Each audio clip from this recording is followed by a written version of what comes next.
This is Storytelling with Puppets, and the story this time is called Farmyard Beat. It's adapted from the book by Leslie Craig. To tell this one, you need a handful of farm animals. I use a chick and a sheep and a cat and a cow and a dog. And then I also have a farmer puppet for the end. And you could probably substitute one or two of those farm animals if you don't have the specific ones that I use. So here's how the story starts. It's late at night on the farm, and Chick can't sleep. Chick can't sleep. Chick can't sleep 'cause she's got that beat. Peep, peep, peep, peep, peep.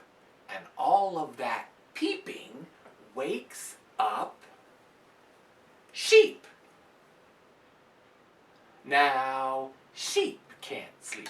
So I'm gonna stop there just for a second. So that first refrain, that part with featuring Chick, is a pattern that follows with several of the puppets to come. So to go over how that works, first of all, the story really is strung on rhythm, the sounds of it. So when you're telling it, you can sort of accentuate the rhythm. Chick can't sleep. Chick can't sleep. It'll be in your voice, it might be in your head a little bit, in your shoulders. And you definitely want the puppets to reflect that too. So their motions should be kind of timed, not choreographed or anything, but just timed to the beat. So it's Chick can't sleep. She's shaking her head. Chick can't sleep. And then it's peep, peep, peep, peep, peep. That left, right, and then forward. And then all the animals will do that. And it sort of sets up a good framework for the whole rhythm of the story. Couple other things. This is really a duck puppet. It's not a chick puppet, but if you call it a chick, that's close enough. And lots of times we have to do that with puppets, and it doesn't really affect the story much. Now, toward the end of Chick's verse, when it's all that peeping wakes up sheep, I like to have a sort of a slow arc like this as Chick goes down and looks at the puppet bag, so everyone knows, and you're reaching in there with your arm. Everyone knows an animal's about to come out. So all that peeping wakes up, and then sheep pops out like this. Sheep. And they do a little double take, like look at the audience and then at themselves. So that sort of freezes that moment for a little bit. You could have sheep pop out more dramatically and maybe bump into Chick or something like that. You'd get a nice laugh out of that. But I think it's more important to stick more with the rhythm and the flow of the story. That could be a little disruptive. And then together, they do the first part of Sheep's verse. And then Chick will go back onto my lap, and Sheep will finish out the rest solo. So it's sheep can't sleep. Sheep can't sleep. Sheep can't sleep 'cause he's got that beat. Ba, ba, ba, ba, bat. All of that baaing wakes up cat. Now, cat can't sleep. Cat can't sleep. So a couple of quick notes about that one. The words in the book are really good. For sheep, it's something like tat, tat, tatty, tat, tat. And that T sound is really good for a rhythmic book. It really punctuates it well. But I'm telling this story with puppets, usually for toddlers, for 1-year-olds, 2-year-olds. So when they see a sheep or a cat, they're going to think of their first sound, the ba or the meow. So I just put that back in. So sheep is ba, ba. But at the end, you just have to sometimes change that last syllable from ba, in this case, to bat, to rhyme with cat. So you keep the rhyme, keep the rhythm, but make it something that the toddlers can recognize a little bit easier. Especially because at the end, we'll want them to do the refrain with us all together. Now, cat can't sleep. Cat can't sleep. Cat can't sleep 'cause she's got that beat. Meow, meow, meow, meow, meow. And all that meowing wakes up cow.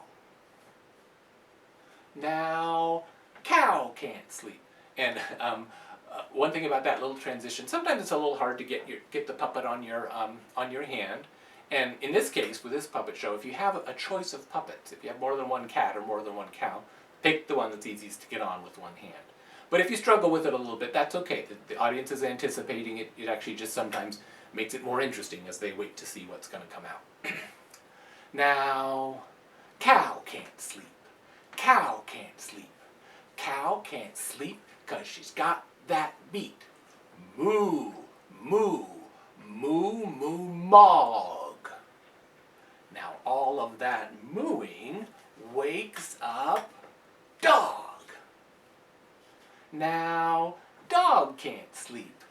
Dog can't sleep. Dog can't sleep 'cause he's got that beat. Woof, woof, woof, woof, woo. And all of that woofing wakes up who? Someone's coming. I wonder who. So now when you say this part, you sort of, everyone's been out on my lap the whole time, and that's fine, but now you have to sort of cover up dog so that we give the illusion that they're hiding. Someone's coming. I wonder who. Here she comes. It's Farmer Sue. And Sue can't sleep. Sue can't sleep. Sue can't sleep because she's heard that beat. And here you kind of need to make your voice a little suspicious so they understand that she doesn't know who's been making the sounds and she's about to look for them. No one here? Or anywhere? Over here? Over there? So this is, the animals are right here. The kids know they're there, but we have to make sure that Sue doesn't look back and see them. Well, Sue is just about to go to sleep when... Now you just find your chick puppet on your pal. Peep! Peep! Peep, peep, peep! Chick can't help it. She's got that beat. And you guys can help me with this now, so now I'm talking to the audience to get them to join in. And it's moo, moo, moo, moo, moo. And ba, ba, ba, ba, ba. And meow, meow, meow, meow, meow. And woof, woof, woof, woof, woof. So you can see that whole process takes a little bit of coordinating to get the right animal on. I don't worry about getting them on in reverse order or anything like that. I just try to grab a puppet, and this time when they make their sounds, they're doing it more to Sue as opposed to that back and forth audience one.